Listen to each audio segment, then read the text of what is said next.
Philippe Bouvard officiel vous propose le meilleur des grosses têtes.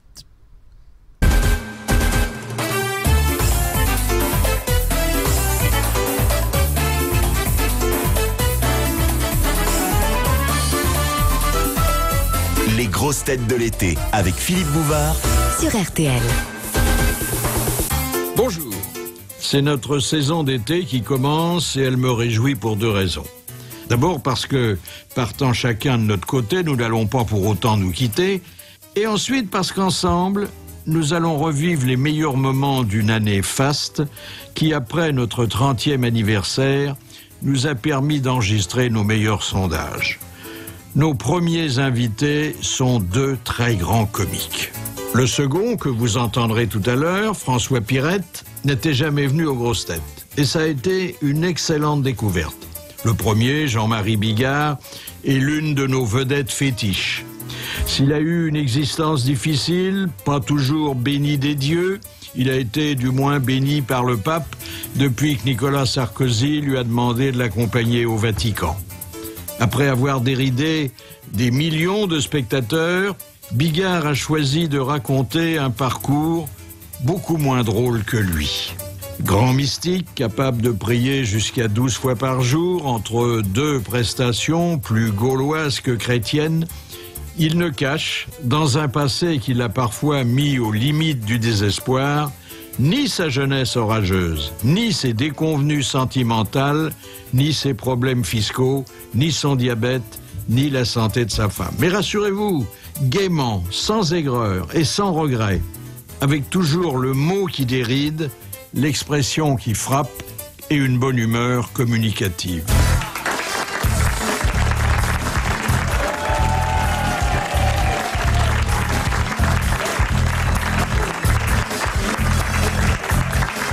Jean-Marie Bigard, exceptionnellement, la garde à vue sera aujourd'hui une confession laïque, mais je vais quand même vous faire entendre son indicatif.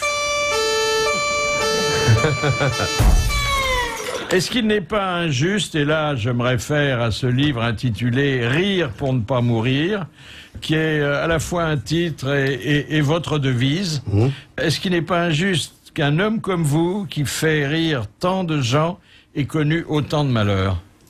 Bah oui, je pense que c'est lié, quoi. C'est lié, il y a des gens que le malheur rend triste, hein. Oui, tout à fait, oui. Ben, justement, c'est pour ça que ce livre, il est plein d'espérance, quoi. C'est-à-dire qu'en fait, c'est le livre à tout le monde, hein, parce qu'on pleure jamais d'autres larmes que les siennes, hein. Quand on va à l'enterrement d'un pote, on pleure sur ses propres chagrins, ça nous renvoie à nos propres chagrins.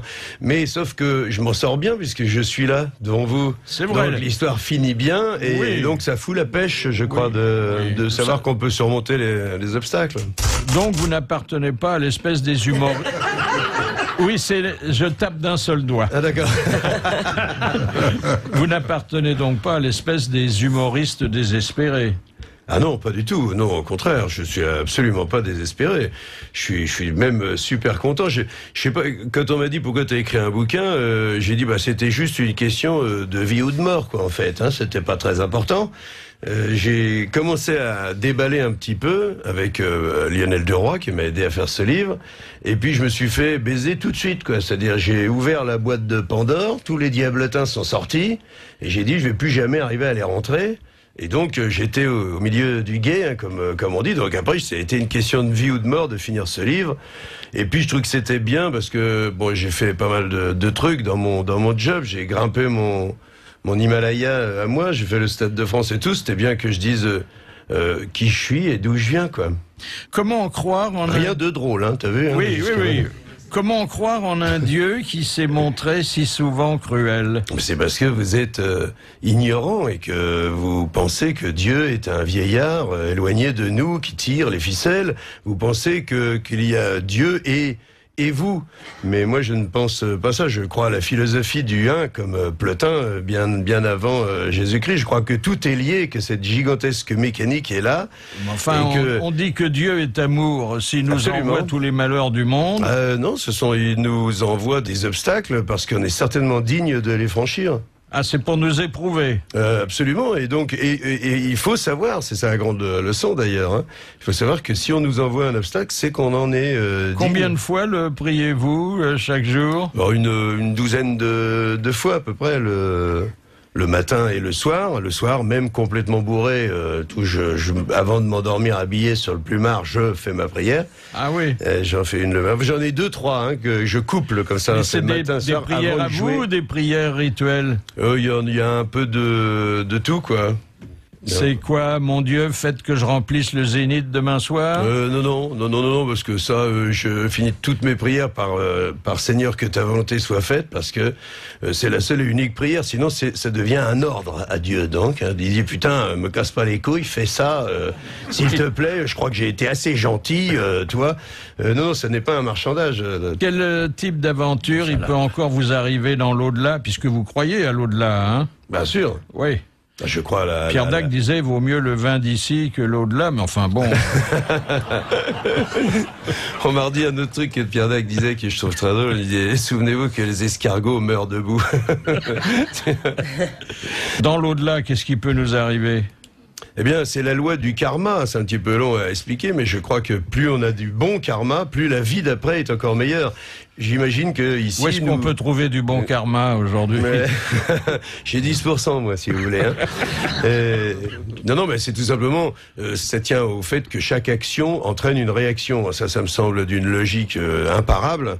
C'est-à-dire, si vous faites tomber un truc par terre, forcément, à un moment ou à un autre, quelqu'un va le ramasser. Donc, forcément qu'on va contraindre quelqu'un à se baisser, à ramasser le truc qu'on a laissé tomber par terre. C'est pour ça que je ne laisse rien tomber par terre. Surtout de l'argent, faut pas.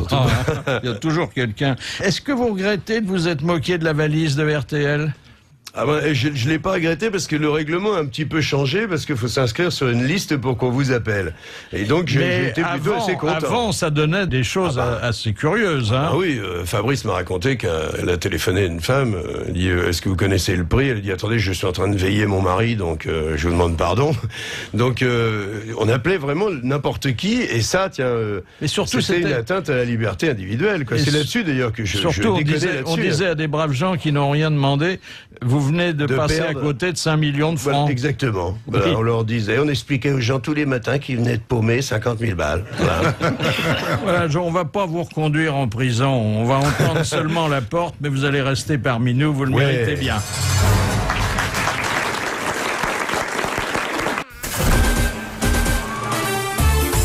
C'était le 25 septembre dernier, les grosses têtes de Philippe Bouvard en compagnie de Liane Folly, Jean Amadou, Bernard Mabille, Pierre Bellemare, Olivier de Kersauzon et puis l'invité d'honneur était Jean-Marie Bigard pour son livre Rire pour ne pas mourir. Une première question de Monsieur Maury qui a dit il faut donner ses organes. Moi, disparu, ça me ferait plaisir que mon sexe s'amuse encore. C'est français, ça? Français. C'est Olivier, non? Oui, c'est Olivier. Olivier de Kersauzon. Ah ben oui. Vous en avez fait des greffes d'organes, mais qu'est-ce qu'il y a eu comme rejet, hein? Ouais. Et puis la deuxième citation... C'était pas toute miraculeuse. Non. Non, ce serait bien d'ailleurs de pouvoir avoir des greffes posthumes comme ça. Ouais, mais toi, c'est sympa de penser que son sexe se promène encore, non? Olivier a disparu, mais Popol est toujours là. Voilà. Et il reçoit de telle heure à telle heure.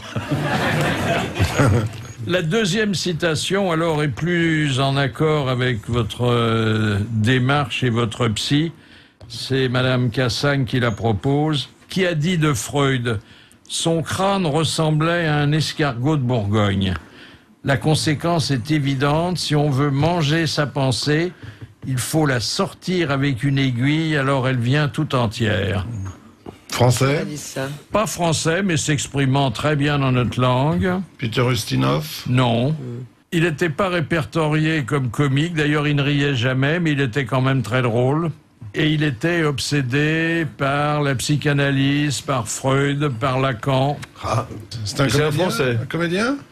Il était très comédien, mais c'était pas son métier. Allez-y. Hein. Il écrivait des pièces de théâtre ou des bouquins? Il a collaboré à des films, il a publié des livres, mais c'était pas l'essentiel de son activité. Alors c'était cool. C'est pas un politique de toute façon. Oh non, non, non, mais il disait n'importe quoi, ce qui le rapproche des hommes politiques. N'importe quoi. Dali. Dali. Salvador Dali, hein, c'est un grand comique. Hein. Oui. Pourquoi vivez-vous mal vos anniversaires? Bah, comme tout le monde, je crois que tout le monde vit mal son anniversaire. Il y en a qui font des grandes fêtes. Bah avec non, des non, mais on fait des grandes bougies, fêtes pour cacher la maladie. Mais sinon, c'est le bordel, faut l'organiser, la grande fête et tout. Tu fais des cadeaux, ça te rappelle la sortie de la touffe maternelle, ça te rappelle tout un tas de trucs vachement... comment on peut fêter le jour où on souffre le plus de sa vie, putain? Quand t'arrives, tu te rends compte, tu touches les oreilles tu touches déjà la chatte de ta mère avec tes deux oreilles, ce qui est un peu indélicat et que tu peux faire qu'une fois dans ta vie, parce qu'après tu peux pas y retourner, c'est trop dur. Surtout si tu veux te remettre dans le même sens, faut rentrer d'abord les pieds et tout. Même elle va pas être d'accord, tu vois. Donc t'arrives, tu sors péniblement du truc, on t'extirpe, t'as les poumons qui se déplient. Tu vois, si jamais tu prends pas cette inspiration tout de suite, on te pend par les pieds, on te claque le cul. Tu vois, genre, bienvenue au monde, mon petit bonhomme, tu vois, on va te montrer ce que c'est. Tu vois, tu chiales, tu pleures, tu souffres, et tout le monde sourit autour de toi. On dit, oh, regardez comme il souffre bien. Hein, tu vas arroser une merde pareille? Jamais de la vie. D'ailleurs, je signale que je disais dans mon spectacle, que je parlais de la naissance, que la mort, justement, on en parlait tout à l'heure, n'est pas l'inverse de la vie, mais elle est l'inverse de la naissance. La preuve, c'est que quand tu souffres et que tu pleures, tout le monde sourit autour de toi. Et le jour où tu meurs, tu as plutôt un sourire sur les lèvres et tout le monde pleure autour de toi. Ah oui, c'est l'inverse. C'est vrai.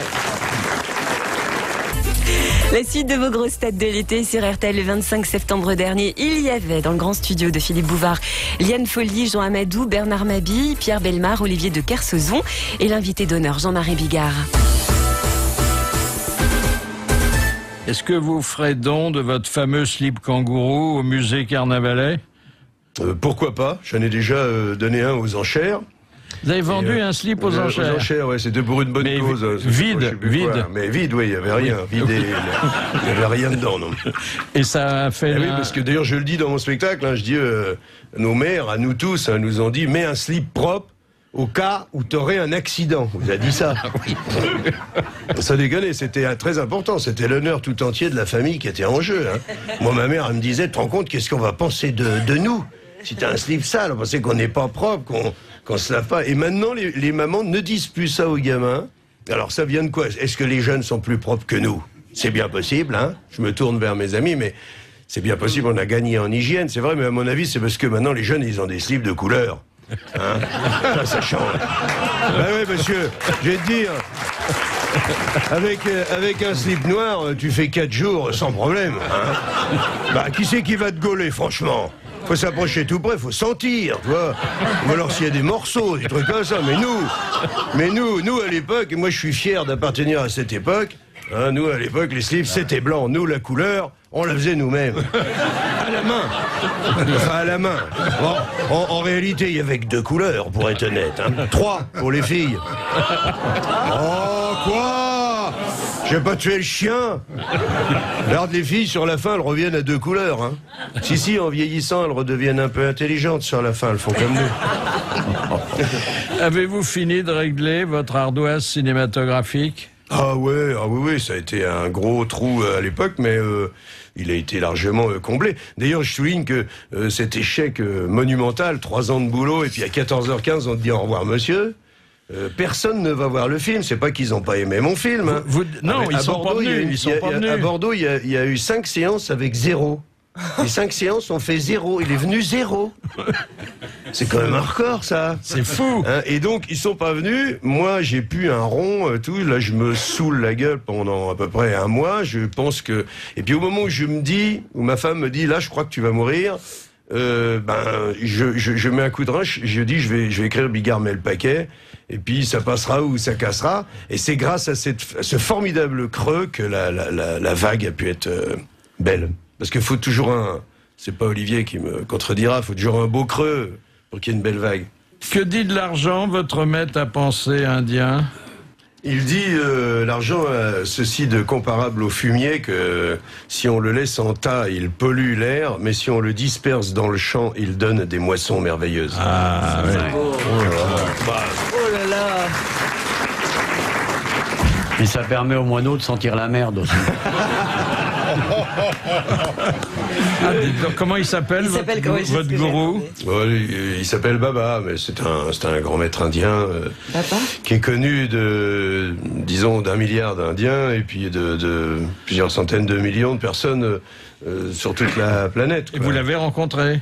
Non. Ah non, ce n'est pas utile. Non. Non, puisque Dieu est partout, donc il est notamment dans notre cœur, et qu'il suffit simplement d'avoir Olivier, malgré le mauvais fond que tu as naturellement, Dieu est quand même dans ton cœur, sache-le. Je n'ai pas dit sache-le, j'ai dit sache-le. Si tu relis, tu vas pas être content. J'ai l'impression qu'il est un peu plus sceptique que vous, sur toutes ces choses-là. Olivier? Ouais. Oh, c'est pas impossible, mais c'est parce qu'il qu'il nous a dit un jour qu'il lui arrivait de prier Dieu quand la tempête était vraiment très forte. Depuis que j'ai vu Diane Folly, je crois qu'il y a une existence divine. Philippe Bouvard et les grosses têtes de l'été, 7 jours sur 7. c'est sur RTL. Vie d'homme bien rempli, professeur de gymnastique, avec des jeunes filles dis donc. qui se signalaient souvent par leurs absences. Oui, c'est-à-dire que les filles, elles ont leurs règles 4 fois par mois le jour de la gym, surtout quand il y a piscine ou quand il y a lancé du poids. Ce sont les deux preuves pour les filles de la non-existence de Dieu, quoi. C'est ça, c'est la séance de piscine où on ne veut pas montrer ses bourrelets. Et puis la séance de poids parce qu'on est ridicule. Mais moi, elle venait, elle me faisait du charme et tout. Je me souviens comme d'une très bonne période. Les classes de seconde, troisième, les filles, elles sont infernales. Elles s'arrangent pour te montrer même un bout de sein à travers le vestiaire et tout. Elles te font du charme et tout. Elles sont terribles. Elles étaient amoureuses de leur prof de gym, Ah oui, mais il fallait ça. Ou elles étaient amoureuses, ou alors elles te pourrissent la vie. C'est quand même. J'étais très content de faire ça, mais j'aurais pas pu faire ça toute une carrière. J'ai beaucoup d'admiration pour les enseignants en général. Oui, mais subitement abandonner un métier de professeur, c'est pas facile d'y arriver, pour replonger dans le spectacle et pas en haut de l'affiche. Ah bah non, sûrement pas. Mais par contre, ça m'a bien rodé parce que c'est un public comme aujourd'hui. C'était toujours moi d'un côté, les autres de l'autre. Et puis un public pas facile à séduire. Donc je pense que ça m'a fait un bon training. Vous vous souvenez du premier public? Mon premier public, la première fois que je suis allé dans une salle, donc j'avais fait la classe et j'étais couvert de plaques rouges partout. Et je me souviendrai toujours parce que j'ai un copain qui m'a dit, c'était à Chaumont, et j'ai un copain, mais j'étais vert de trouille, quoi. Je sais pas, j'ai failli mourir de trac avant de jouer. Il y a un copain qui m'a dit en rigolant, il m'a dit, dis donc, qu'est-ce que ça va être quand tu feras l'Olympia? Et on a bien rigolé ce jour-là. Mais j'étais à peu près à 100 000 années-lumière de penser qu'un jour je ferais non seulement l'Olympia, mais tout le reste. Alors voilà donc un homme qu'on croit connaître, qui est pétri de contradictions. D'un côté, un comique extrêmement libre, un peu vulgaire, disent certains. Oui. Bon. Et de l'autre, des aspirations religieuses, métaphysiques, philosophiques. Mais je ne vois aucune contradiction là-dedans. Strictement aucune. Ça n'empêche absolument pas. D'ailleurs, mon discours, il est d'amour tout le temps. Je veille à beaucoup de choses. Je veille à ne pas froisser les gens. Je sais qu'on peut pas. La fameuse question, est-ce qu'on peut rire de tout? On peut pas rire de tout n'importe quand, ni n'importe où, ni avec n'importe qui. Ça, c'est sûr et certain. Et donc, je veille à beaucoup de choses. D'ailleurs, j'ai un public de femmes qui voient mon côté féminin et toutes les attentions que j'ai au milieu d'une montagne de couilles et de bites. Est-ce que vous avez déduit du cuisant fiasco de l'âme sœur, c'est le titre du film qui a pas fait courir les cinéphiles dans le bon sens, qui a bien marché à la télé, qui a fait une belle part de marché, tout le monde au contraire m'appelle, me dit mais il est vachement sympa ton film. En plus il a attiré d'autant plus de monde que personne l'avait vu jusque-là. Est-ce que vous en avez déduit que les Français sont allergiques aux anges? Ah non, pas du tout. Non. J'en ai déduit que les Français, ils voulaient Jean-Marie Bigard, ils voulaient Bigard sur scène, l'animal. avec l'odeur de la sueur, tout ça. Enfin, et que dès que je vais ailleurs, les gens évidemment continuent à m'aimer, mais ils s'en foutent, ils me laissent y aller. Je fais le bourgeois gentilhomme. C'est ma plus grande performance, hein, bien au-dessus du Stade de France. Ça a bien marché. Hein. Très bien marché, mais sans mes aficionados.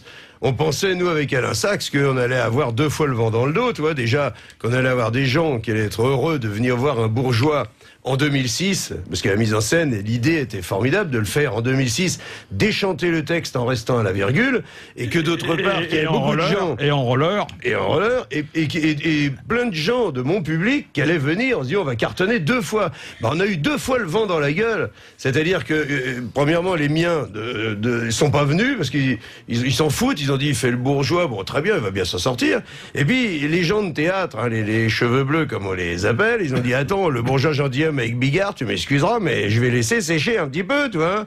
Donc on a ramé les 3 premières semaines et c'est le spectacle, lui tout seul, qui a gagné finalement son public. C'est la victoire est d'autant plus belle. Hein. Très belle performance. Quand Villepin a dit de Sarkozy qu'il ressemblait au bourgeois gentilhomme, c'est ça qui a lancé la pièce. Vous ressemblez un peu à Monsieur Jourdain? Complètement. D'abord, c'est simple, la boucle est bouclée, puisque j'ai décidé, pour avoir ma carte, que je n'avais pas de bourgeois, mais d'acteur de théâtre, j'ai choisi une pièce qui raconte l'histoire d'un mec qui n'a pas la carte et qui voudrait bien l'avoir. Et donc, sans changer un mot au texte. À la virgule, hein, c'est-à-dire, à la virgule, je veux dire, c'est quand je dis, par exemple, cette chanson me semble un peu lugubre. Hein. Bon, bah, t'as vu, il y a un petit 1 après le breu. Eh ben, le 1, tu le mets dans le breu, hein, monsieur. Tu mets pas de 1 après, parce qu'il n'y a pas de 1. Donc ça fait, cette chanson me semble un peu lugubre. Hein, le 1, tu le mets dans le breu, s'il te plaît. Parce qu'il n'y a pas de 1 de marqué, ok? À la virgule. Liane Folly, Jean Amadou, Bernard Mabille, Pierre Bellemare, Olivier de Kersauzon étaient les grosses têtes de Philippe Bouvard le 25 septembre dernier. Et puis l'invité d'honneur, Jean-Marie Bigard, pour son livre Rire pour ne pas mourir.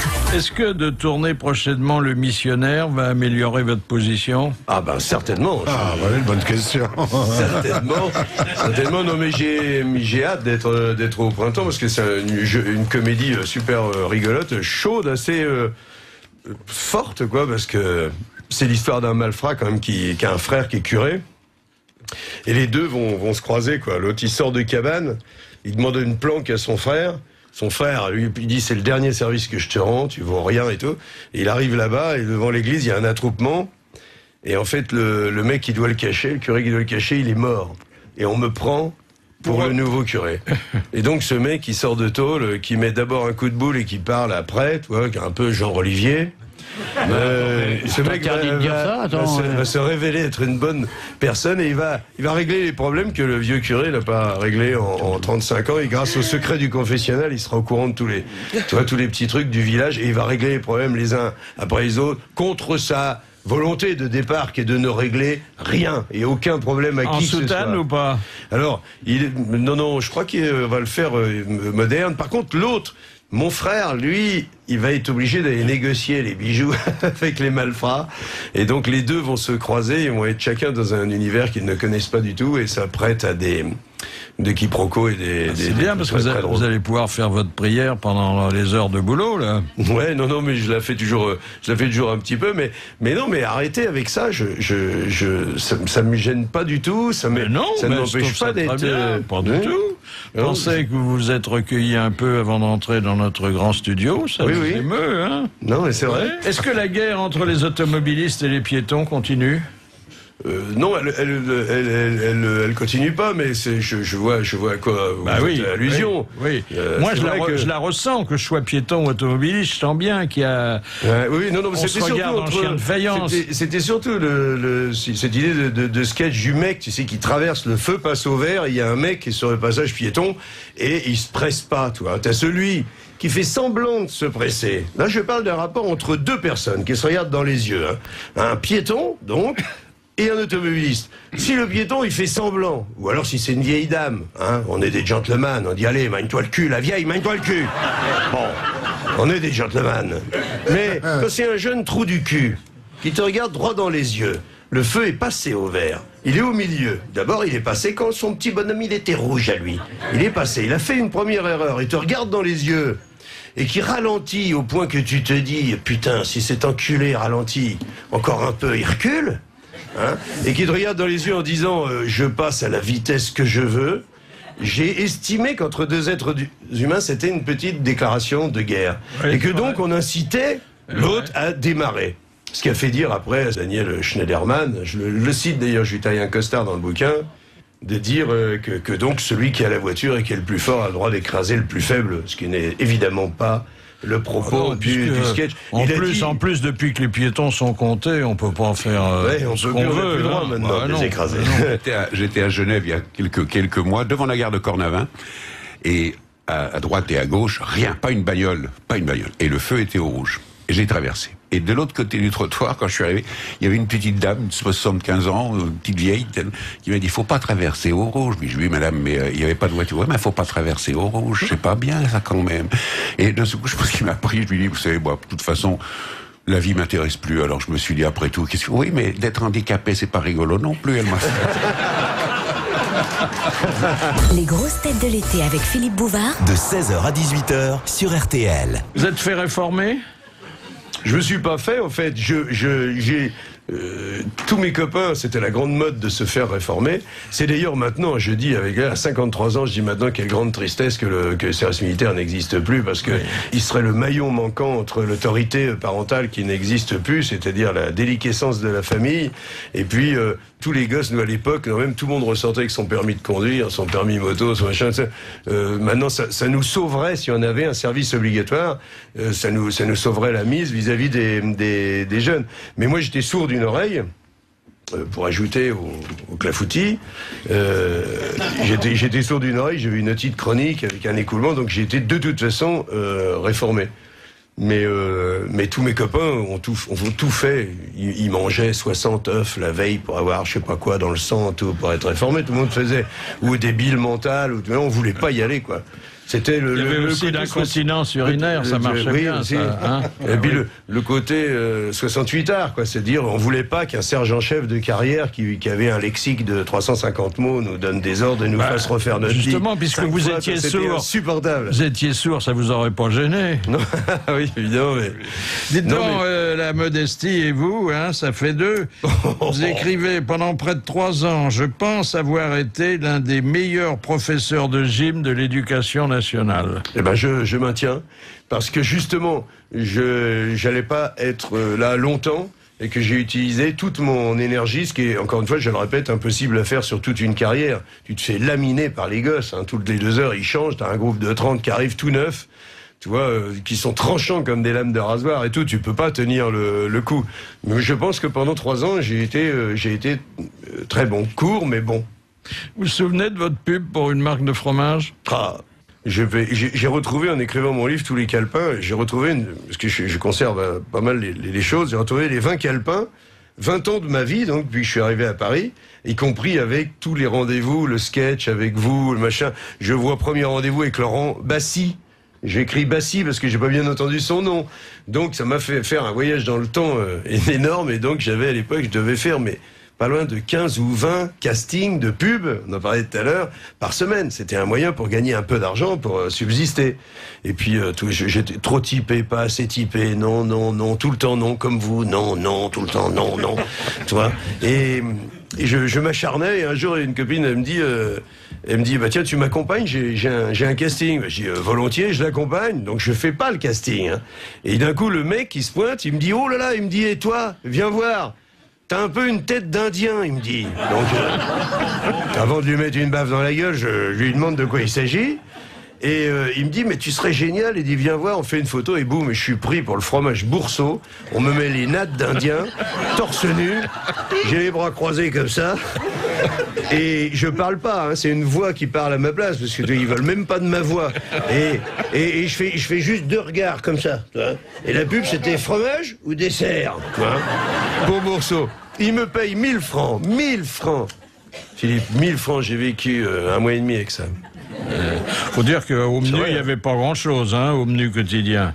Ah non, bah c'était... Mais j'ai jamais été malheureux, j'étais content, j'avais pas encore de femme, j'avais pas d'enfant, j'avais personne à qui penser, j'étais très heureux.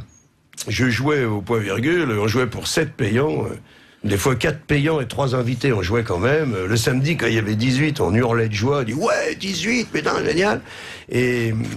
Et puis c'est là que j'ai gravi les marches petit à petit, les marches dont on m'a jamais fait cadeau, parce que je regarde ça aussi, moi, ça m'émeut de savoir que pour que je grimpe une marche, il faut que je prenne du ciment, des parpaings et que je la fabrique.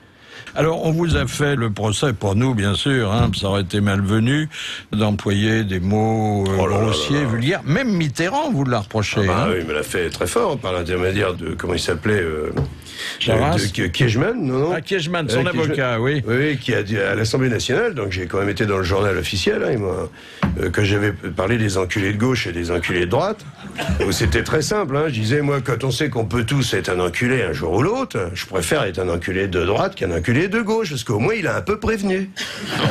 Donc, parce que tu vois un gars de droite arriver, tu serres les fesses, tu dis attention, ce mec-là il risque de m'enculer, puis sévère, tu vois. Par contre, tu vois un gars de gauche arriver, toi, tu desserres lesquels pieds? Tu te méfies pas, c'est un gars de gauche, et le mec il arrive, il t'encule quand même. Bah je dis moi que dans ce cas-là, il te la met beaucoup plus profond du fait que t'étais détendu. Donc je dis ça, ce qui est très clair, hein, c'est mécanique, tout le monde comprend. Oui. Et donc Mitterrand en prend ombrage, et Kiechman à l'Assemblée dit le lendemain, on n'a pas le droit de laisser un comique traiter la classe politique de sodomiser de gauche et de sodomiser de droite. Ce à quoi donc j'ai répondu par intermédiaire de la télé le lendemain chez Sébastien. Je me souviens, je suis arrivé avec mon encyclopédie, et j'ai dit quel est le plus vulgaire de nous deux, entre monsieur Kiechman et moi. D'abord, en tant qu'auteur, je me sens trahi parce que j'ai pas dit sodomiser, j'ai bien dit enculé. Et donc je suis venu lire la définition d'enculé. Je dis regardez, c'est dans le Larousse, en 12 volumes. Enculé, terme d'injure grossière pour marquer le mépris que l'on a de quelqu'un. Vous voyez qu'il n'est pas question de coït anal, on met pas du tout la bistouquette dans le trou de balle, comme dans sodomiser. Donc je demanderais à monsieur Kiechman de rester un peu poli.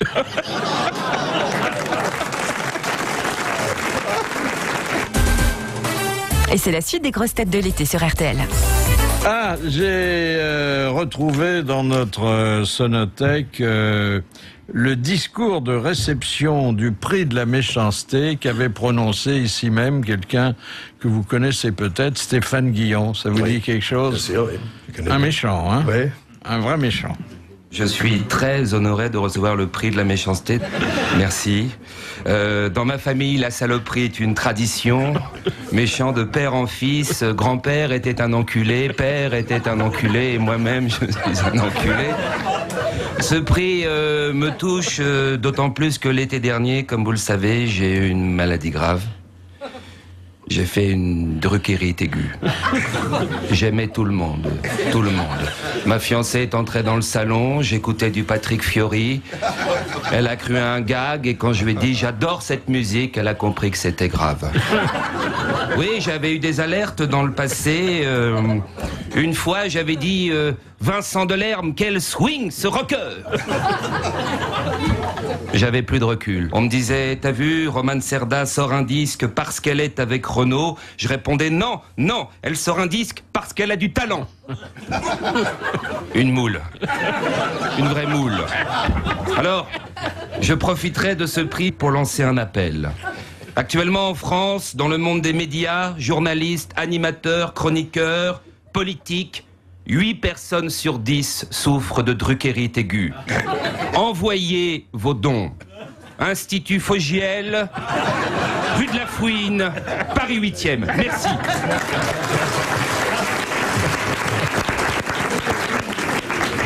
Alors, il y a aussi des histoires très privées, très intimes. Hein. Il y a l'histoire d'amour, la rencontre avec Claudia, qui est aujourd'hui votre épouse bien-aimée. Absolument. Dedans, il fallait de la chance pour la rencontrer. Vous n'étiez pas programmés pour ça tous les deux, hein? J'ai ramé, hein, parce que moi, je suis plutôt unilingue. Hein. Je parle que le français, comme et encore à ma manière. Elle est américaine. Oui, oui. Donc elle parle pas un mot de français, donc j'ai ramé au début. Où l'avez-vous rencontré? J'ai cru dire où avez-vous mis votre langue? Donc, et j'ai parlé d'abord aux lèvres du bas, hein, parce que c'est comme ça que je me suis fait comprendre. Et puis après, je suis remonté progressivement, le nombril, les seins, et après seulement je lui ai parlé. Et c'est là qu'elle m'a dit, tu pues de la gueule. Et je lui ai dit, ben, tu pouvais te laver la chaussure. Alors, non. Et... C'est bien non, attendez, non, pardon. Non, je vous demande pardon. Non, ça m'est venu comme ça. J'ai bu la bière du commissariat. Non, j'ai ramé, mais c'était drôle parce que elle prolongeait ses vacances en dansant dans un cabaret. Donc elle était au Paradis Latin, un truc comme ça. Donc tu vois, une petite gambasse avec un beau petit cul, tout ça. Elle c'était à Opio. C'est mon copain Lagaffe de l'époque qui me dit, on est invité à Opio. Ils font l'ouverture, on joue une fois, et on est invité une semaine. Donc comme ça se fait traditionnellement.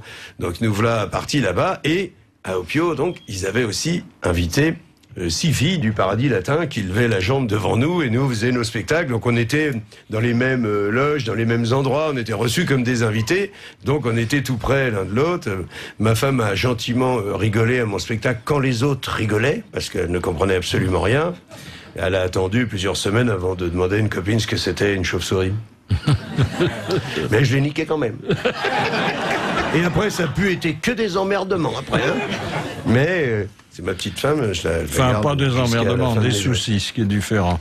Ouais, beaucoup de soucis, ouais. Beaucoup. Bon, on a été attrapés très tôt, nous. Hein. À 3 mois de mariage, elle a commencé... elle se fait niquer à la clinique de Saint-Tropez. Et elle est à moitié morte. Et elle s'est vue vraiment partir avec pas envie de revenir. Et elle est revenue quand même... parce que je lui tenais la main, m'a-t-elle dit. Belle histoire, belle histoire. Les meilleurs moments de la saison 2007-2008 sur RTL, des grosses têtes de Philippe Bouvard, 16h, 18h tous les jours. Philippe Bouvard donc, le 25 septembre en bonne compagnie, celle de Liane Folly, Jean Amadou, Bernard Mabille, Pierre Bellemare, Olivier de Kersauzon. Et puis l'invité d'honneur du jour était Jean-Marie Bigard, venu parler de son livre « Rire pour ne pas mourir ». Jean Dutour, bonjour. Bonjour, M. Bouvard. Question de Monsieur Félix de Poitiers, qui a eu pour dernière volonté cette formule « Je refuse l'oraison de toutes les églises, je demande une prière à toutes les âmes, je crois en Dieu ». C'est Victor, ça. Oui, c'est Victor, ouais, Victor Hugo. Ouais. Bonne réponse de Jean Dutour. Et la question de Monsieur Moreau, qui a écrit en 1827 « L'art de mettre sa cravate » enseigné en 16 leçons. Honoré. Honoré de Balzac. 2 bonnes réponses. C'était du sur-mesure. Ah oui, mais du sur-mesure. En plus, il donne même pas les noms, il donne que les prénoms.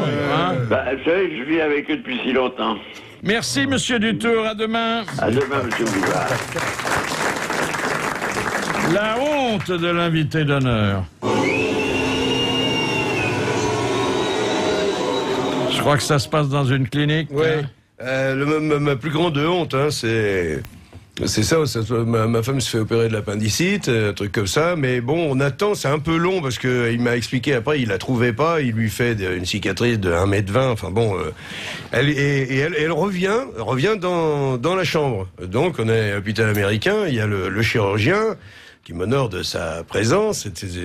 Ses explications, l'anesthésiste, la chef infirmière, l'infirmière, un autre petit jeune qui est là, on est 6 dans la chambre. Ma femme, elle est toute blanche, encore elle sort de la salle de réveil, hein, sort du bloc. Et moi, quand la situation est tendue comme ça, je lâche volontiers une caisse, tu vois, pour détendre l'atmosphère. Parce que d'abord, mais là, j'ai pas prévu de faire un truc aussi fort que ça. D'abord, je desserre bien les cale-pieds pour être sûr de pas faire de bruit.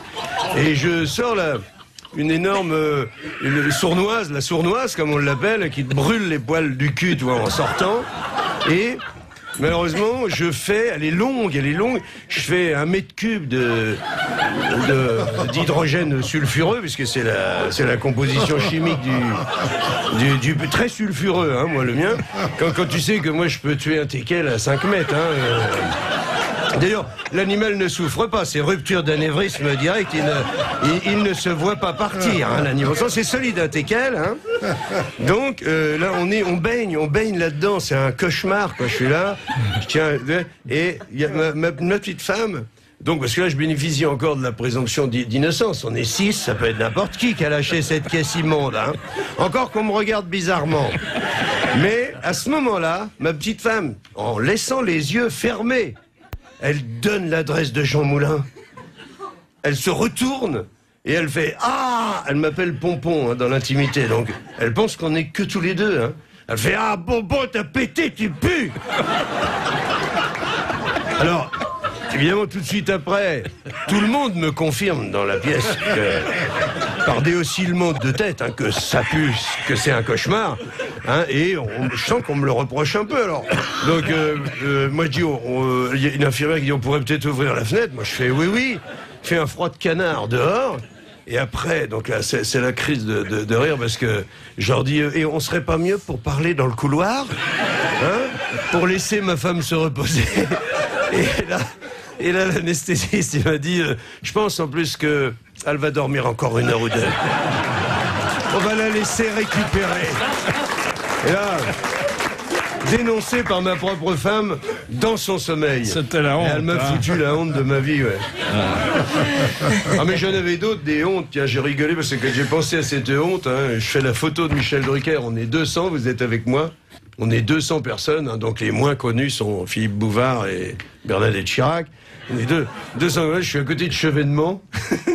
Et je lui dis, je vous aime bien, vous, parce que des fois, vous mettez debout, même contre votre camp. Et je trouve que c'est courageux. Donc je lui fais un petit laïus comme ça. Et au bout de 5 minutes, il me dit, et sinon, vous êtes dans quoi? Magnifique. Et il y avait Geneviève de Fontenay qui est juste au-dessus de vous. Elle me voit arriver, elle fait ah, la gaffe. Donc c'était ma journée. Dernière citation de Monsieur Folenfant qui a dit « Il est plus aisé de fermer sa porte à un éléphant qu'à un moustique ». Ah, c'est une logique imparable. C'est une femme? C'est Ségolène qui a dit ça à propos des éléphants de Grèce. C'est un homme. C'est un homme et il a dit plein de choses. Il a dit aussi quand on montre la lune avec le doigt. Ah, c'est Confucius. L'imbécile regarde le doigt. Comment il s'appelle? Confucius. C'est Confucius. Bonne réponse de Bernard Mabille. Confucius, c'est pas un nom. Ah Confucius, ça doit être un de vos maîtres à penser aussi. Oui, hein. bien sûr. Oui. Ils sont très forts. J'ai fait un truc là-dessus sur le proverbe chinois. 1 de perdu, 1 de perdu. Hein, ça se vérifie depuis 3000 ans. Ils sont super forts. Pas de nouvelles, pas de nouvelles. C'est au pied du mur qu'on voit le mieux le mur. Faut pas vendre la peau de l'ours. Non, faut pas la vendre. Rien ne sert de courir, ça sert à rien du tout. Quelle sagesse, hein.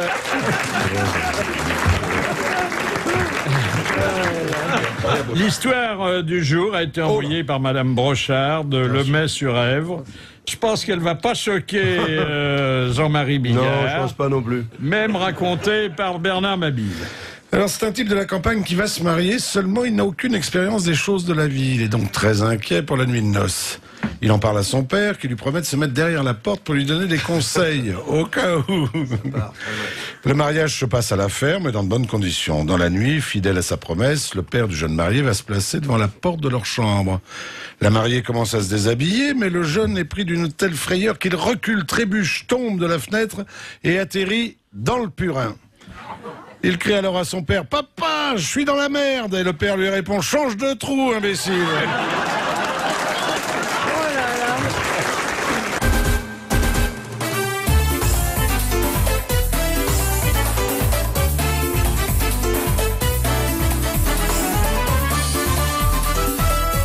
Les grosses têtes de l'été avec Philippe Bouvard sur RTL.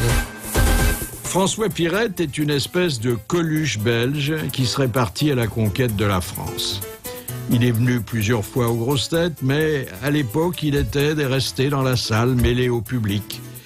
Et à l'époque aussi, il était standardiste dans une radio. Et puis un jour de chance, on l'a laissé s'approcher du micro et ça a été le début d'une brillante carrière d'humoriste. À l'écouter, on se rend compte qu'il ne dit pas que des choses drôles, mais aussi des choses intéressantes. Ainsi promène-t-il sur notre époque et notre société un regard intelligent et perspicace. Un curieux bonhomme au demeurant, hein? Au début de son show, il étend son petit linge sur la scène. Belge, il avoue être allergique à la bière, mais il dit préparer les meilleures frites du monde. Et entre deux galas, il s'amuse à collectionner les vieux dentiers.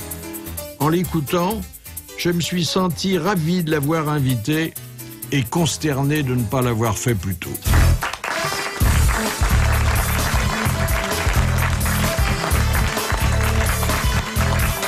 Asseyez-vous, monsieur Pirette, et considérez-vous à partir de maintenant comme placé en garde à oui. François Pirette, depuis quand connaissez-vous l'émission à laquelle vous avez accepté de participer aujourd'hui ? Si je réponds sincèrement, ce sera pas très élégant pour vous parce qu'il y a longtemps. Oui. Depuis la semaine de sa création. À la maison en Belgique, nous étions... Mais vous n'étiez pas encore comique, ou en tout cas en famille seulement. Je ne le suis toujours pas, rassurez-vous. En famille, on écoutait RTL à la maison, sur les ondes longues à l'époque, et nous écoutions même avant les grosses têtes, l'après-midi. Et c'est mon papa qui m'a fait découvrir les grosses têtes la première semaine de diffusion. C'était, souvenez-vous, l'époque où les grosses têtes avaient eu une ambition un peu plus, comment dire... culturelle. Voilà. Ça a très vite dégénéré. Il nous reste la culture, enfin il nous reste la première lettre du mot. À peu près. Donc je devais avoir 14 ans et il y a donc malheureusement pour moi 21 ans déjà. Et la première fois que je suis venu à Paris, la première chose que j'ai faite, c'est authentique, c'est que je suis venu dans ce grand studio, mais j'étais à votre place et j'ai été moins bien accueilli. J'ai attendu 3 heures avant de rentrer. Cette fois-ci, on m'a fait rentrer tout de suite. C'est un grand honneur. Je suis venu 2 jours de suite. J'ai assisté à 4 enregistrements. Et alors, il y avait des scènes mémorables ? Oui, il y avait un casting assez cocasse. Jacques Martin, Sim, Léon Zitrone et Philippe Castelli. Et qu'est-ce qui s'était passé ce jour-là ? Ça s'est terminé en grand n'importe quoi puisque Jacques Martin a fini l'émission presque nu. Il avait un magnifique slip kangourou. On en faisait encore à l'époque. Il était encore blanc et tous les effets de Jacques Martin avaient fini l'émission sur la tête de Léon Zitrone, qui n'était pas très joyeux de l'affaire. Il le déguisait. Il l'avait déguisé en... D'ailleurs, c'est les 150 ans de la première apparition supposée de la Vierge à Lourdes. Il l'avait transformé en Vierge de Lourdes avec son pantalon, sa chemise. Il n'avait pas été très heureux, contrairement à nous dans le public. J'avais la chance d'être à votre place, là, en face de moi. Nous étions hilars, c'était formidable. Ouais. Et si on m'avait dit à l'époque, imaginez-vous un peu à ma place, là, à la seconde, qu'un jour je serais à votre gauche, c'est comme si on m'invitait à Disneyland et que je pouvais aller voir Mickey de tout près. C'est formidable. C'est très gentil. Où avez-vous, François Pirette, déniché votre pseudonyme ? Je l'ai pas vraiment déniché, c'est pas un choix. Mon vrai nom est Thierry Van Coberg, je l'ai jamais caché ni à la presse ni au public en Belgique. Il se fait que j'ai fait de la radio par hasard, j'en ai fait par la suite pendant 12 ans. Vous étiez d'abord standardiste à la radio ? J'ai été standardiste à la radio comme étudiant. J'étais étudiant, j'avais 19 ans, donc c'était peu de mois après d'ailleurs ma visite ici. Et un producteur de radio a trouvé que j'étais un peu moins triste que les autres, il m'a invité à faire de la radio pendant 1 mois. Et François Pirette est un personnage qu'on avait inventé à l'école avec des copains de lycée. Et comme j'étais persuadé que ça n'allait durer qu'1 mois, je m'étais dit tiens, c'est l'occasion de faire un coucou par la radio à mes copains. Ça fait malheureusement pour moi 25 ans que ça dure. Ouais. Sinon j'aurais choisi autre chose. Pourquoi étendez-vous du linge sur la scène ? Parce que j'ai un tout petit appartement, je peux pas le faire chez moi. Oui, mais c'est pas courant quand même que l'artiste fasse sécher son linge devant le public. Non, rassurez-vous, c'est pas vraiment le mien parce que vous verriez ce que je mets sécher, c'est pas très séant. Je mets sécher mon linge parce que j'aime bien jouer les scènes du quotidien, en tout cas de ce qui était le quotidien de ma famille, de toutes les familles ou à peu près, en France ou en Belgique. Donc quand le rideau s'ouvre au gymnase, c'est vrai qu'il y a du linge qui pend et les 2 cordes qui sont tendues de part et d'autre de la scène ne sont pas encore garnis complètement. Tout au fil du sketch, j'allonge mon linge comme ça. Est-ce qu'il n'est pas normal d'être belge et d'être allergique à la bière ? J'ai pourtant beaucoup consulté pour ça. Je vais d'ailleurs aller revoir Seymour Bruxelles pour lui demander s'il n'a pas une solution douce à cela.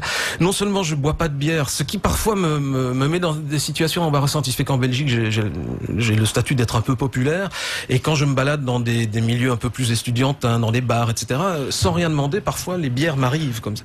Quelle chance! Mais n'est-ce pas? On sortira ensemble. Oh oui, oui. Je boirai la vôtre, ne vous inquiétez pas. Et donc les jeunes gens m'en offrent spontanément et pensant me faire plaisir, et donc je les refuse le plus poliment du monde. Et alors ce qui est sympathique au départ, tout à coup devient agressif. C'est ouais, tu te prends pour qui? Tu bois pas de bière avec nous? Je dis non, quoi? T'es une star? Ouais, tu veux autre chose? Tu veux du champagne? Mais non, je bois pas de bière. Ouais. Non, c'est vrai, j'en bois pas. Alors à propos de bière, est-ce que vous avez déjà consigné par écrit vos dernières volontés? C'est fin. Les miennes, non. Mais l'un de mes personnages, qui depuis 20 ans est près de mourir, l'a fait, ouais, déjà. Qu'est-ce qu'il souhaite alors? Dans les dernières volontés d'un de mes personnages que je joue sur scène, qui est très âgé. Il parle avec un accent belge comme ça.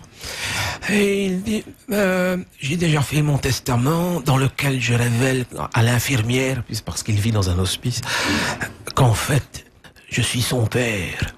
Mais c'est pas vrai, hein, c'est rien que pour l'ennuyer. Elle veut absolument savoir si je vais me faire enterrer ou incinérer. Parce qu'ils veulent savoir si on a encore de la place sur la cheminée.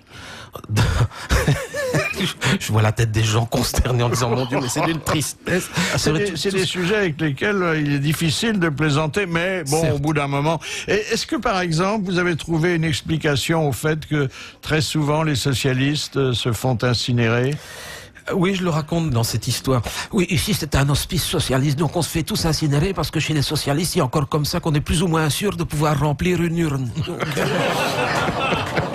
Le 13 février dernier, sur RTL, Philippe Bouvard recevait dans les grosses têtes l'humoriste belge François Pirette pour son one-man show. Je vais vous faire entendre quelque chose qui va rien vous apprendre, mais que nous aimons beaucoup.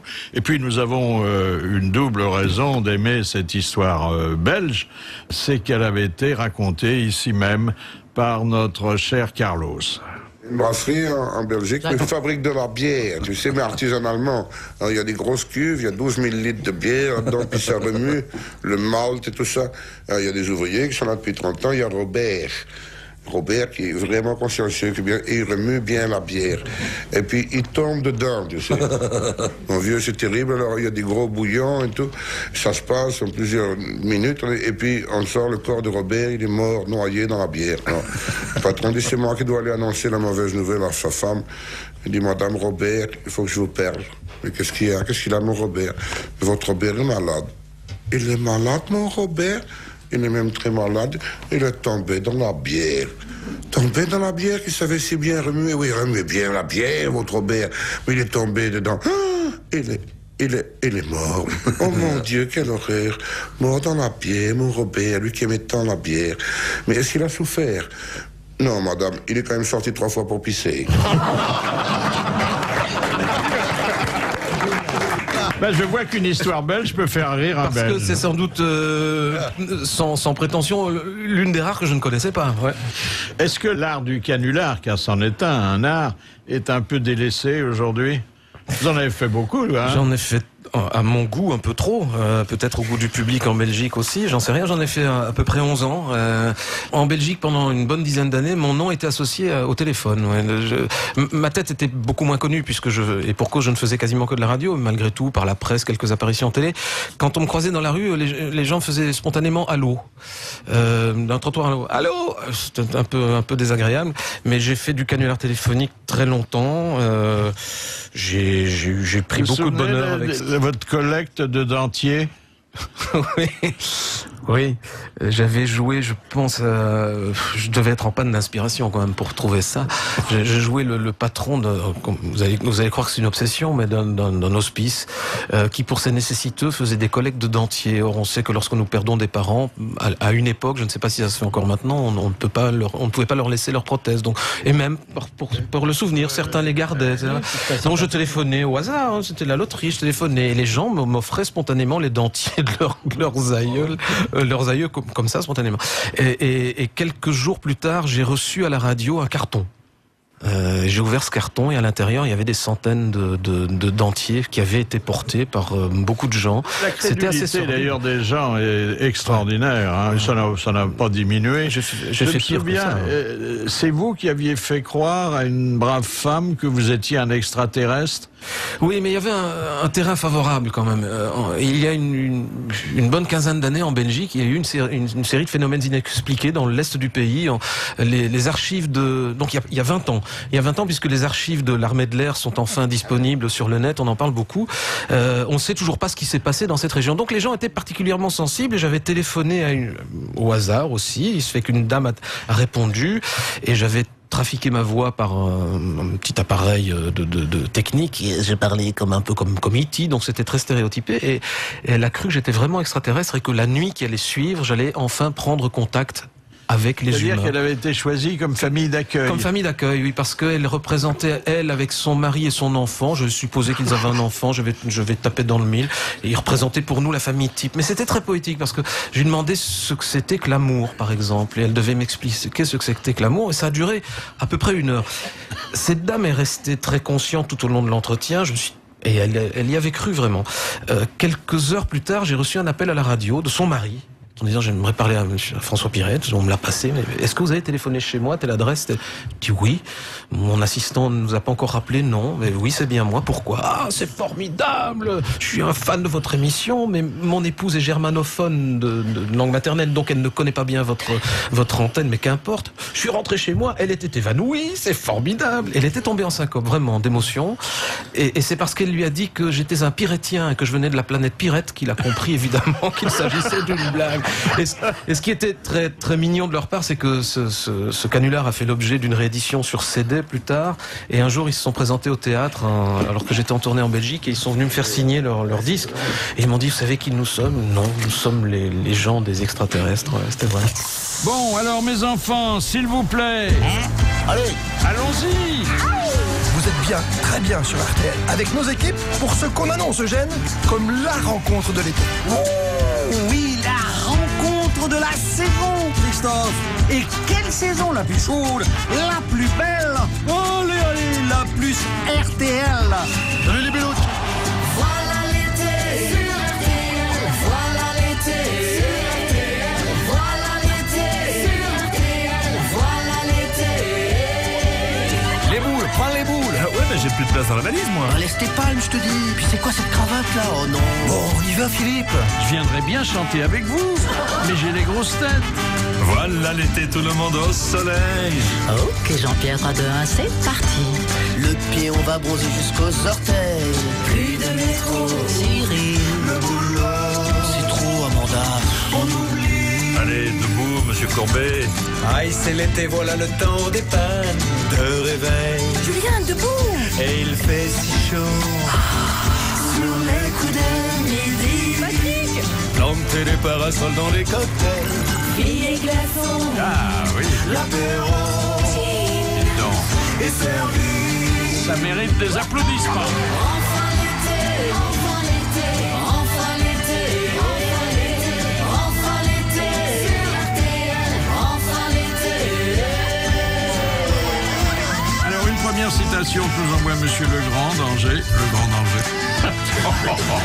Tous les béloutes d'RTL. 1, 2, 3. allez. L'été, je fais des tonnes de sport, c'est fou. Ah bah ouais. Pêche et bolotte ou pétanque entre amis. Bravo, Lolo. On refait le match autour du barbecue. Et les perdants. C'est du bol, Georges. Bon, Georges, bah, il est où? Moi, c'est pas Boy George, c'est George. Allez Charlotte, on se retrouve sur la plage. Concours de siesta tout l'après-midi. Ah oui. Sous au château de sable et coquillages. Le récit Oh, j'ai rien dit moi. c'est joli. Bonjour, vous êtes bien sur le répondeur de Julien Courbet. Laissez votre message après le bip. Julien, c'est Jean-Pierre Foucault, j'ai toujours aucune nouvelle de mes palmes. Toute la nuit c'est fiesta carnaval. Tous les matins, le soleil nous ravit. Quand les copains nous annoncent au journal. C'est pas gentil, Vincent. Un classique. Il fait gris Où ça? à Paris. À toi, Gilbert. Toujours l'été, toujours l'été, toujours l'été, toujours l'été, toujours l'été sur RTL, toujours l'été.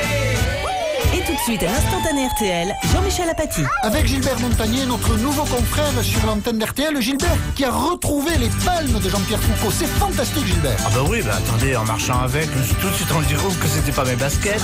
Merci, Gilbert.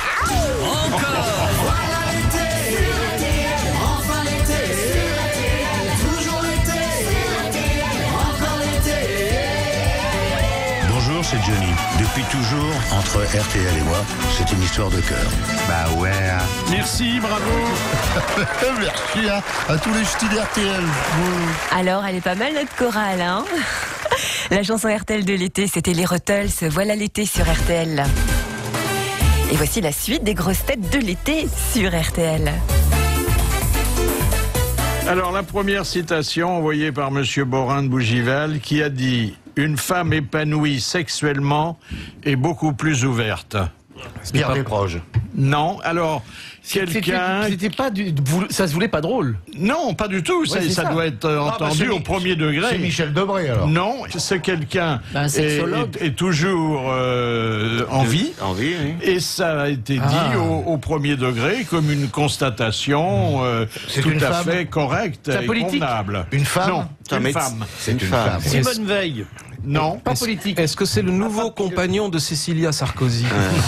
Françoise Giroud? Non. Ah non, elle est plus de ce monde. Ah oui, c'est vrai qu'elle est plus de ce monde, la pauvre Françoise, oui. Une chanteuse? Elle avait d'ailleurs, je peux vous le dire maintenant, participé pendant 1 an aux grosses têtes. Rika Zaraï. Sans s'aviser complètement. Ménie Grégoire. C'était Ménie Grégoire. Bonne réponse de Maillot et de Perroni. Ménie Grégoire, qui était l'initiatrice de la radio Conseil. Hein. La Roune Tazière. Si je me souviens bien, Jacques Martin l'avait surnommé le Jules Verne de la quéquette. Oui, Jules Verne de la quéquette, oui. Mais quand elle arrivait ici, elle venait d'ailleurs de son émission où elle prenait au téléphone tous les malheurs du monde. Hein. Elle se lavait les mains, j'espère. Alors on lui demandait, c'est la première question qu'on lui posait. Alors Ménie, vous êtes lavé les mains? Pourquoi? Bah écoutez, là, on en a entendu des vertes et des pas mûres. Deuxième citation de Monsieur Voland d'Amiens qui a dit « Les femmes peuvent tout à fait garder un secret. La preuve, je n'ai jamais pu faire dire à la mienne ce qu'elle faisait de mon argent. » Pierre Doris. Non. C'est pas Guitry, ça. Alors, c'est quelqu'un qui a eu une très belle carrière de comique pendant très longtemps, mais qui nous a quittés aujourd'hui. Raymond DeVos. Raymond DeVos. Bonne réponse de Jacques Maillot. Ça, c'est nouveau. Enfin, c'est nouveau. La dépêche est nouvelle. En fait, vous êtes au courant depuis longtemps. On a fait un grand sondage parmi tous les citadins et on s'est aperçu que ce dont ils avaient le plus horreur, c'était les embouteillages. Après viennent la pollution, le bruit. Non mais attendez, il y a quand même des gars qui ont rien à foutre parce que à la campagne, dans toutes les villes, que ce soit Paris, Rennes, Bordeaux, Le Mans, n'importe quoi. Non, beaucoup plus à Paris. Oh non, il y a même des villes de moyenne. Sa chatte s'est fait écraser. Bah, oui, mais elle fait traîner sa chatte sur tous les trottoirs, tu comprends? C'est pour ça que ça arrive. Dites à Bruxelles, il y a de beaux embouteillages aussi. Oh oui. Oh mon Dieu, oui, c'est pour ça que je n'y vis plus depuis longtemps. C'est vrai que c'est une ville qui est finalement très très mal organisée. Comment vous expliquez que les Français aillent se réfugier en Belgique et qu'un Belge se réfugie en France? Demandez ça à votre ministère des Finances, vous allez comprendre. Mais oui, il y a des Belges qui viennent se réfugier en Belgique, mais j'ai quand même remarqué que, et pas mal de comédiens d'ailleurs, qui viennent vivre à Bruxelles reviennent très vite vers Paris. Peut-être s'ennuient-ils, je n'en sais rien. Et puis je crois que c'est un leurre, le fameux refuge fiscal en Belgique. Je crois que c'est... On en paye quand même des impôts. Un peu, oui. Non, moi j'avais demandé l'asile politique à la Belgique au cas où Ségolène Royal serait présidente de la République. Oui, c'est vrai, à cette antenne. Quel dommage qu'elle ne soit pas passée. Oh, tais-toi. Oh là là. Oh là là. Avec quel chanteur elle se serait mis? Tu serais là-bas? Ah oui, je serais là-bas, ça. Qu'est-ce qui vous amuse dans la politique française, François Pirette? Pour le moment, de moins en moins de choses, je dois dire. Je vis... bon, d'abord, j'ai pas voix au chapitre, c'est le cas de le dire, malgré que j'y vive depuis bientôt 15 ans en France. Les choses m'amusent plus vraiment en France. Je trouve ça un peu cynique. J'ai connu une époque où ça planait quand même un peu plus haut. Hein. Là, en ce moment, c'est quand même triste. Ça devient très people. Hein. Oui, ça devient un peu léger. Ça devient un peu léger. Un peu radépaque. Mais rien ne m'amuse non plus dans mon pays, dans la politique de mon pays. Vous avez un roi qui est rigolo. Il faut dire qu'on ne lui explique pas non plus. Ça, mais en même temps, il n'a pas de personnel qui suit. Tous les ministres, tous les premiers ministres, ils sont intermittents. Vous avez quand même pu vivre pendant 6 mois sans gouvernement. Oui, d'ailleurs, je me suis permis de dire sur scène, ou un de mes personnages a dit sur scène, en fait, vous avez senti la différence? Vous savez, 6 mois, est-ce que vous avez senti? Et le public disait non. J'ai dit, au fait, il nous aurait rien dit depuis le début. Et oui. Il paraît que le roi, j'ai vu ça ce matin dans un magazine, entretient des relations très affectueuses avec ce Premier ministre. Non. Avec Guy Verhofstadt. Oui, qu'il a chargé de former un gouvernement et qui n'arrive pas à s'en sortir vraiment. Hein. Certes, mais c'est quand même un grand déni de démocratie, parce que, je ne vais pas vous ennuyer avec cela, mais le grand perdant des élections, c'est quand même Guy Verhofstadt, c'est lui qui se retrouve à nouveau Premier ministre, c'est quand même très très drôle. Et le deuxième grand perdant des élections en Belgique, c'est la gauche. Et les deux grands vainqueurs, in fine, après 6 mois d'impasse, sont la gauche et Guy Verhofstadt, qui se retrouve à manager le pays. C'est quand même très très bizarre, mais c'est très belge. Hein. Nous sommes un pays de contradictions. Oh non, c'est pas seulement belge. Nous, on approuve par les députés des référendums refusés par le peuple. Donc c'est pas. Tout le monde, on est tous un peu belge. Hein. On a tous un petit peu mal en général. Philippe Bouvard et les grosses têtes de l'été. 7 jours sur 7. C'est sur RTL. Est-ce que le public français est aussi bon, aussi coopératif que le public belge? C'est merveilleux, hein, le public belge. Vous comprendrez que je vais faire mon commerçant à cette antenne. Oui. Je suis très embarrassé, parce qu'à la fois on nous écoute en Belgique sur les ondes d'RTL Belgique et à la fois en France. Donc, mais je vais être sincère. Je prends aujourd'hui beaucoup de plaisir à jouer à Paris, parce qu'il y a une fraîcheur dans mon rapport au public qui n'existe plus en Belgique. On se connaît depuis si longtemps. Donc il y a une vraie découverte de part et d'autre du rideau lorsque je me produis au gymnase à Paris en ce moment.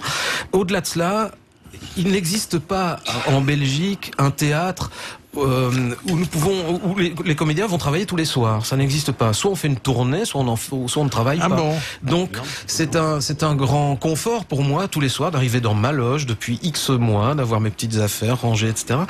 Et on sent de la part du public parisien qui, pour certains, ça peut paraître pour une espèce de comment dirais-je, d'habitude, mais pour d'autres, dont je suis, c'est une culture. Il y a une vraie culture du spectacle à Paris et en France. Donc on sent que le public est habitué à aller au théâtre.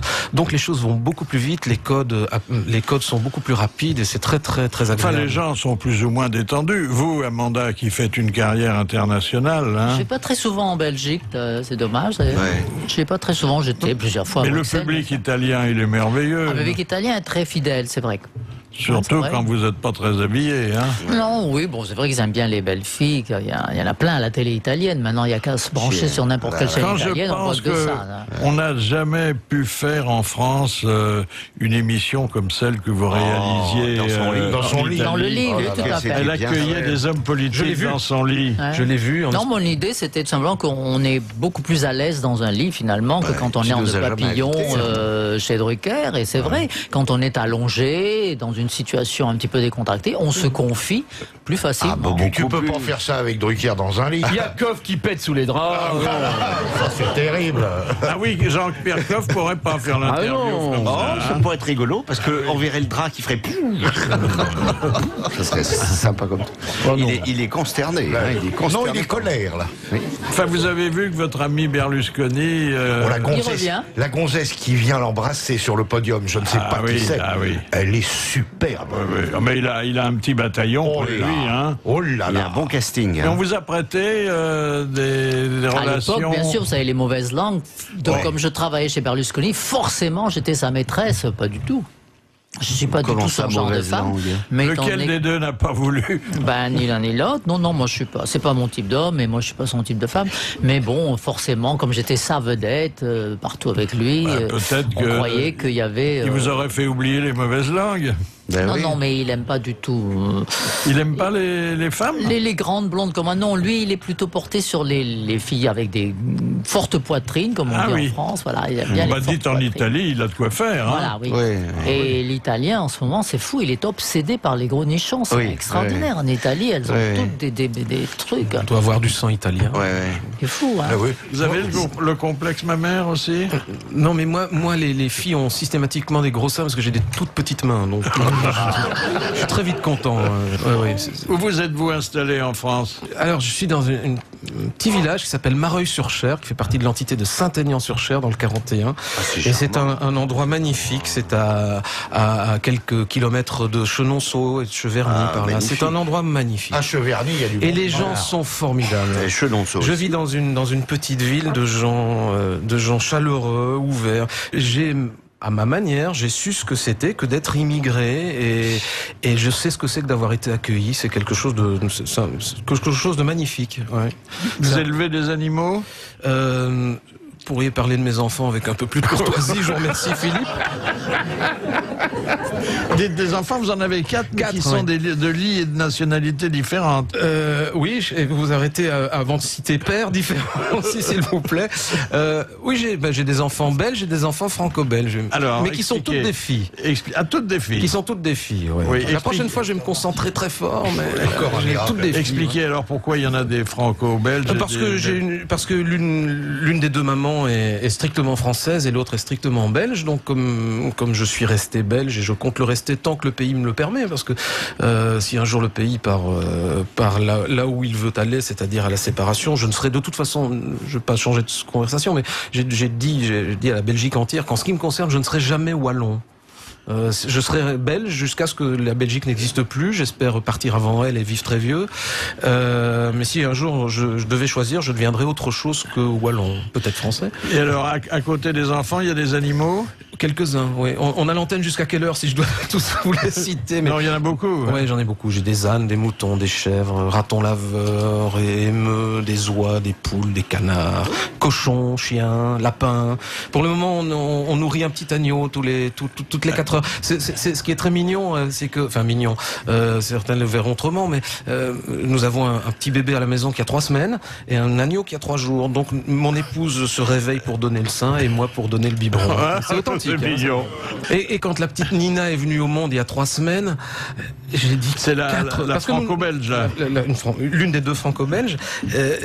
Nous ne savions, ni mon épouse ni moi, nous ne savions pas si ça allait être un garçon ou une fille. Donc nous l'avons. Ah bon, vous n'avez pas fait d'échographie, rien? Ah bon? Pour ni l'une ni l'autre. Pour avoir la surprise. Oui, je trouve que le fantasme pendant 9 mois c'est tellement magnifique, d'autant que le nôtre a duré 8 mois. On ne sait pas s'il faut prendre la laine bleue ou la laine rose. Oh, mais on était équipés, vous inquiétez pas. Mais de toute façon, la laine, on avait qu'à le ton dessus le dos, on a les moutons à la maison. Mais et quand on nous a présenté la petite, j'ai dit 4 filles. Et mon épouse s'est retournée, elle m'a dit ce qui veut dire 4 gendres.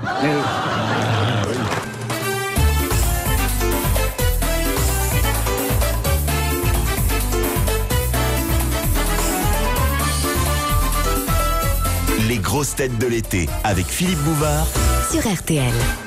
Et c'était le 13 février dernier, Philippe Bouvard recevait dans le grand studio, mais oui, Jean-Jacques Perroni, Jacques Maillot, Éric Legérias, Amanda Lear, Jean-Pierre Coff et l'invité d'honneur, l'humoriste belge François Pirette. Une autre histoire belge est toujours racontée par Carlos. Tu sais, les Belges qui appellent son copain, dit non, tu sais, avec nos femmes, là, on n'a jamais fait échangiste, là. C'est dans la mode, il faudrait une fois essayer. J'ai demandé une fois à Simone, demande à Robert. Alors il s'appelle, il dit, ouais, ils sont d'accord pour le week-end échangiste. Ah, super. Et ils vont une petite auberge dans les Ardennes et le lendemain matin, les 2 mecs se réveillent dans le même lit en disant, j'espère que nos femmes ont passé une aussi belle soirée que nous. Vous la connaissiez pas plus, hein? Non plus, non. Vous ne serez pas venu pour rien, hein? Non, mais il y a des histoires belges qu'on raconte en Belgique. On se demande souvent d'ailleurs si les Belges racontent les mêmes histoires sur les Français. La réponse est non. On ne se moque pas de plus faibles que nous.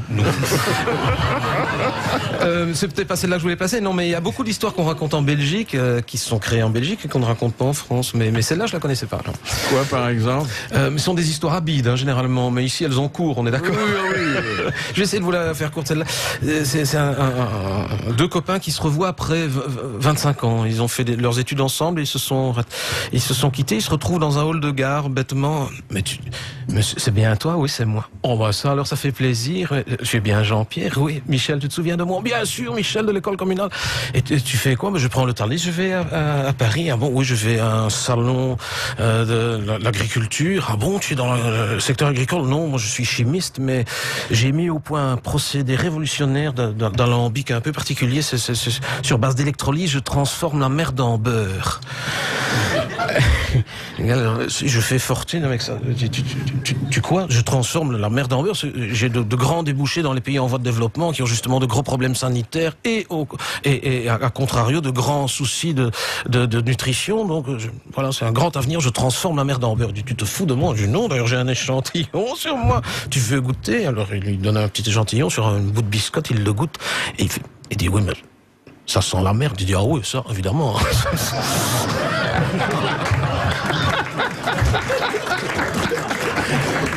Vous la connaissiez pas? Non. Alors là, non. Pourquoi vous vous attaquez méchamment aux pompiers? Ah, je m'attaque pas aux pompiers. Enfin, vous imaginez la permanence téléphonique dans une caserne de pompiers. Ah oui. Allô, caserne des pompiers de Saint-Quentin, bonjour. Oh là, madame. Oh, oui. Ne criez pas comme ça, madame. On peut s'entendre sans crier. Oui, au secours, je me doute bien, au secours, hein. Je me doute bien que si vous m'appelez, c'est pas pour me demander de mes nouvelles, hein. Non, calmez-vous, madame, calmez-vous. Il y a pas ah, si, justement, oui. Non, mais attendez, deux petites minutes, madame, parce que avant de prendre votre commande, je suis obligé de vous annoncer que dorénavant, le service des pompiers est payant. Ah, si, c'est... Oui, nous sommes un service public, mais maintenant, nous sommes payants. Ah, ben, madame, c'est pas de notre faute. Dites, madame, l'année dernière, au mois de mai, il fallait peut-être voter intelligemment, hein. Oui. Donc, vous prenez quand même? Il n'y a pas d'obligation. Oui, mais attendez, vous permettez un instant. Gilbert! Les bons de commande pour les incendies, où est-ce que tu les mets? Et ça ne fait que... Non. Oui, alors, oui, madame, oui, attendez, oui, je suis à vous tout de suite, mais est-ce que je peux vous demander un tout petit service, madame? Arrêtez de tousser, c'est désagréable. Merci beaucoup. Dites, avant de prendre votre commande, nous allons procéder à un petit questionnaire, vous inquiétez pas, c'est pour un sondage. Non, ça va aller vite, vous allez voir, il y en a que pour 2 minutes. Dites-moi, avez-vous acheté notre calendrier cette année? Non, c'est pas une obligation, mais c'est toujours mieux. Non, c'est dommage, parce que vous savez, au mois de février, étant donné que le mois est plus court, il y avait un petit talon à découper, vous auriez eu 10% sur l'intervention, c'est bête. Oui, et alors, oui, non, j'y suis tout de suite. Oui, j'y suis tout de suite, vous inquiétez pas. Une petite question encore. Est-ce que vous nous appelez d'un GSM ou d'un poste fixe? D'un GSM. Non, c'est très bien, ne changez rien. Non, au contraire, c'est mieux. Non, parce que les gens se trompent. Ils pensent toujours que c'est mieux de nous appeler d'un poste fixe, mais ils se trompent. Hein. Parce que, madame, parce que le temps qu'on parle, hein, le feu, il arrive, et puis il file, il fond, et on ne s'entend plus. Hein. Pour être précis, c'était au contraire volé au secours du service public en Belgique parce que j'avais vu à la une d'un grand quotidien belge et malheureusement c'était pendant l'été, autrement dit c'est passé un peu inaperçu et le décret est passé, c'est que dorénavant le service des pompiers sera payant en Belgique. Rassurez-vous, c'est évidemment les compagnies d'assurance qui vont, c'est le cas de le dire, qui vont casquer. Mais j'espère que ça donnera pas d'idée aux Français. Hein. Faites confiance à Jacques Attali. Oui. Et ce perroquet qui appelait les pompiers, c'est une histoire belge, hein. Je ne sais pas si on la raconte chez vous, c'est un couple de Belges qui achète un perroquet que l'on dit savant et il coûte très très cher, il l'enferme dans le séjour et c'est un magnifique endroit, il y a un feu de cheminée splendide, le couple va se coucher et une bûche roule et vient commencer à lécher le tapis persan qui est au sol et les rideaux commencent à prendre feu et le perroquet s'aperçoit de ce qui se passe, les rideaux flambent, les flammes atteignent le plafond, donc le petit perroquet qui est attaché avec une petite menotte à son perchoir a la présence d'esprit de se détacher avec son petit bec, descend le long du perchoir, grimpe le long d'un petit guéridon, trouve l'annuaire, ouvre l'annuaire, cherche le numéro des pompiers, décroche le téléphone avec son bec, forme le numéro des pompiers et quand il entend les pompiers qui font « Allô, j'écoute », il fait « Oh, il est beau, Coco !»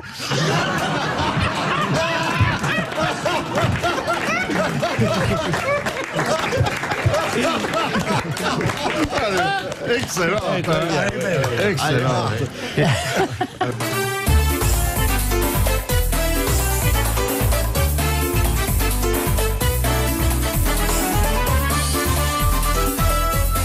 grosses têtes de l'été avec Philippe Bouvard sur RTL.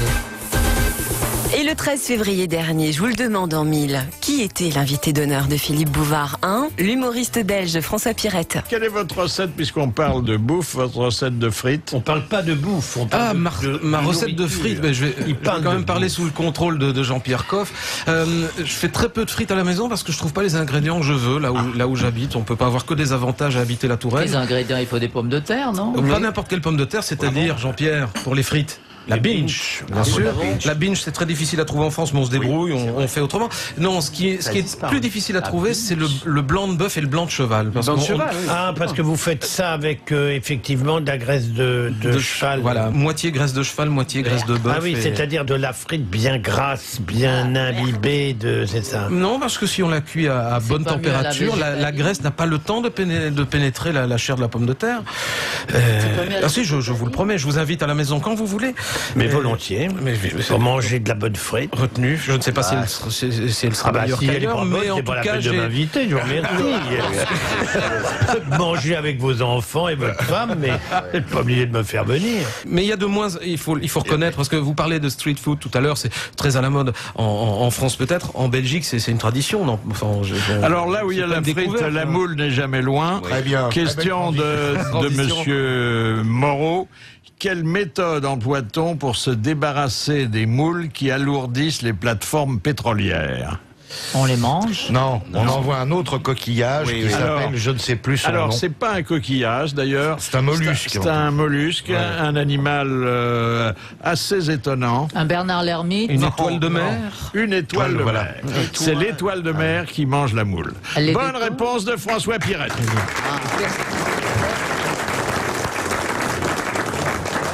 Question de monsieur Thomas de Poitiers. Qu'est-ce qui peut être distingué, parfait, formidable ou sérieux ? La bière, pour boire la bière, les verres de bière. Sérieux. La bière. Le verre de bière, le contenant de la bière. Oui, c'est le volume des verres. Le sérieux, c'est énorme. Le contenant, oui. Et le formidable, c'est encore plus gros. Le formidable, c'est 1 litre. Parce que le demi n'est pas à demi-litre, c'est 25. Ah, c'est à 25. Et le formidable, ça te fait combien ? Chez nous, on n'a pas des grands aussi en Allemagne. Non, parce que chez nous, on ne boit pas, on déguste. Oui. J'ai fait quelques stages avec des dégustateurs de chez vous, dis donc. On voyait des fées. On déguste beaucoup et longtemps. On a vu des fées et des alligators sautiller sur les guéridons. La honte de l'invité d'honneur.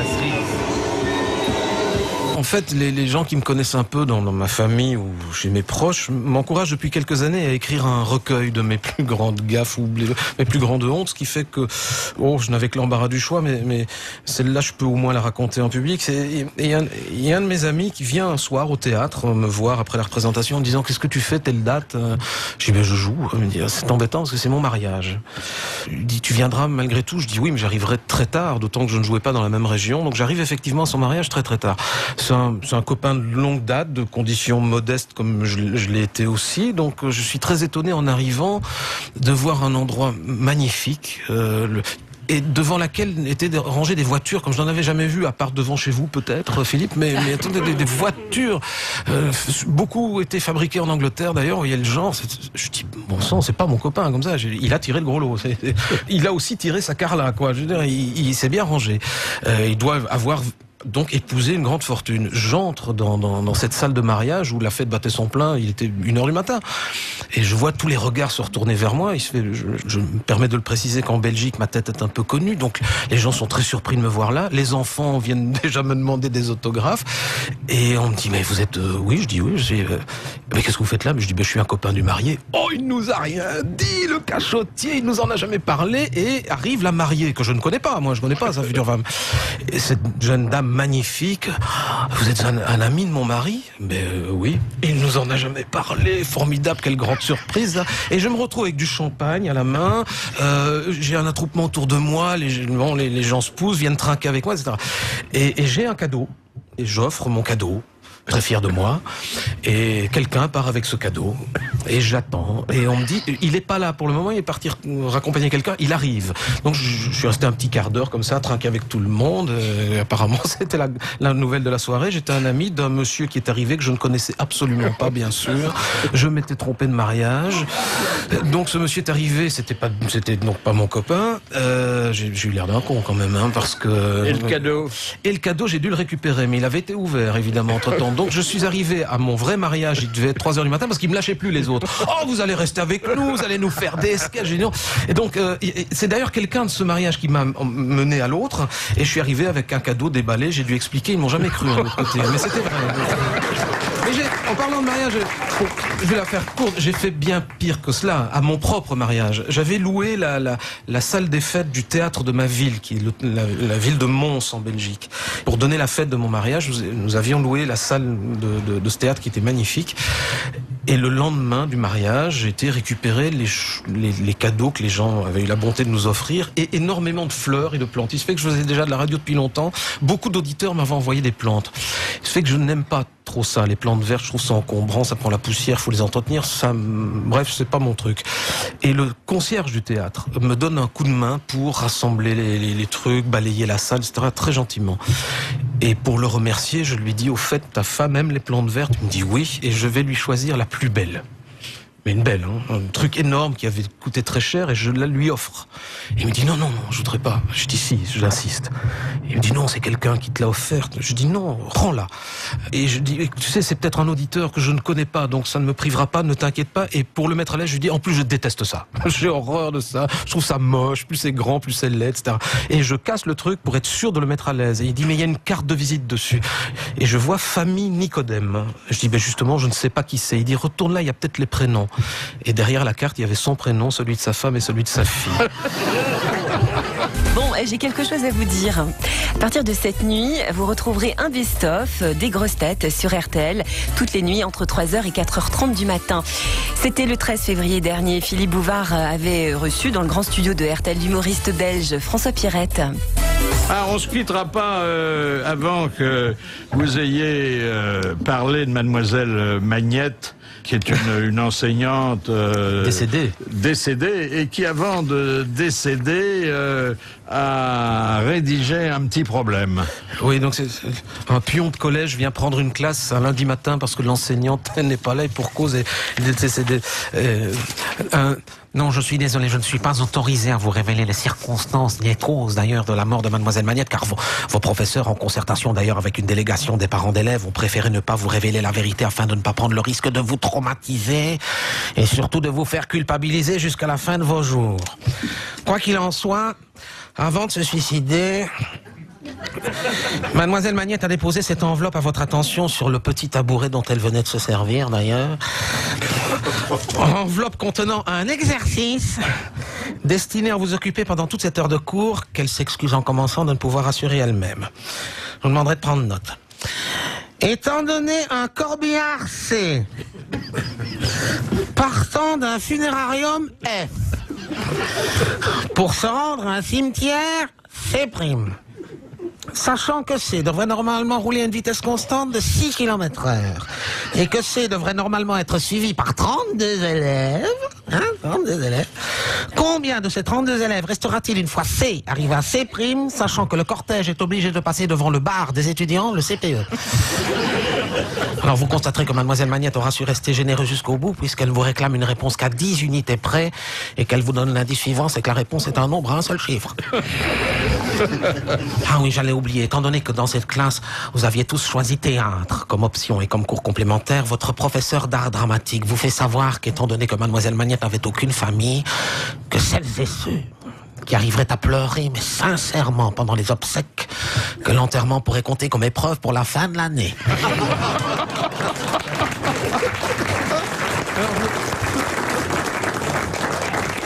Dernière citation de Madame Toulousian qui a dit « Il m'est arrivé de prêter l'oreille à un sourd, il n'entendait pas mieux. » Beethoven.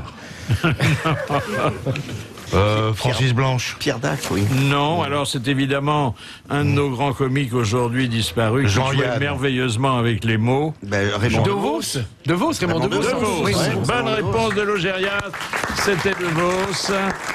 Et qui est volontaire pour raconter l'histoire envoyée par Monsieur Fayolle de Vimoutier? Madame Amanda, peut-être? Mademoiselle Amanda. Alors. Mademoiselle. Oui, je les ai. Elle a encore son berlingot, mes mères. Parlez-lui meilleur, mes mères. Oui, c'est une histoire belge, évidemment.